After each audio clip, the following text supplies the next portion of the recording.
सभी भाई बहनों का स्वागत करती हूँ अपने यूट्यूब चैनल पर। आप सभी लोग के सामने एक कहरवा नाच गीत सुनाने जा रही हूँ। आप लोग सुनिएगा और कमेंट बॉक्स में बताइएगा हमारा गीत कैसा लगा। फुल वॉच करके सुनिएगा तो बहुत अच्छा लगेगा। हमारे नैहरे के यार मोर मजानुआना, हमारे नैहरे के यार मोर मजानुआना। जब हम जाई स्कूलवा हमारे पिछवा पिछवा आवे, जब हम जाई स्कूलवा हमारे पिछवा पिछवा आवे। हमके साइकिल पर बैठावे मोर मजानुआना, हमके साइकिल पर बैठावे मोर मजानुआना। हमारे नैहरे के यार मोर मजानुआना, हमारे नैहरे के यार मोर मजानुआना।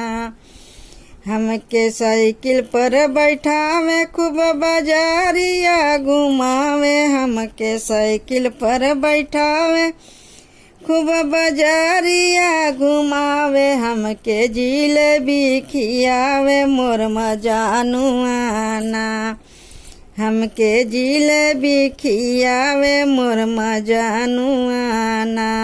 हमारे नैहरे का यार मोर मजानुआना, हमारे नैहरे का यार मोर मजानुआना।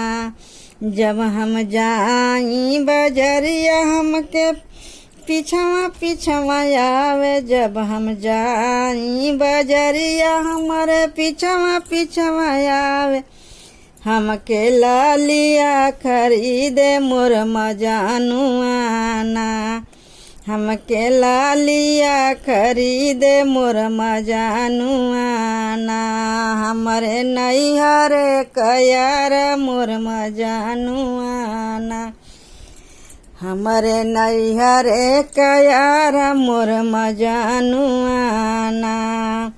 भैले हमारो बियाया बहावे मोर विदाई, भैले हमारो बियाया होवे मोर विदाई। डोलिया बसवा धई के रोवे मोर मजानुआना, डोलिया बसवा धई के रोवे मोर मजानुआना।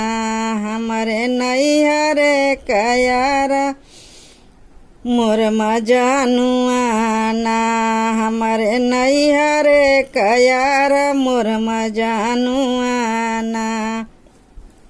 जब हम पहुँची ससुराल, जब पहुँची घरवा दुआर, जब हम पहुँची ससुराल, जब पहुँची घरवा दुआर। हमके फोनवा लगावे मोर मजानुआना, हमके फोनवा लगावे मोर मजानुआना।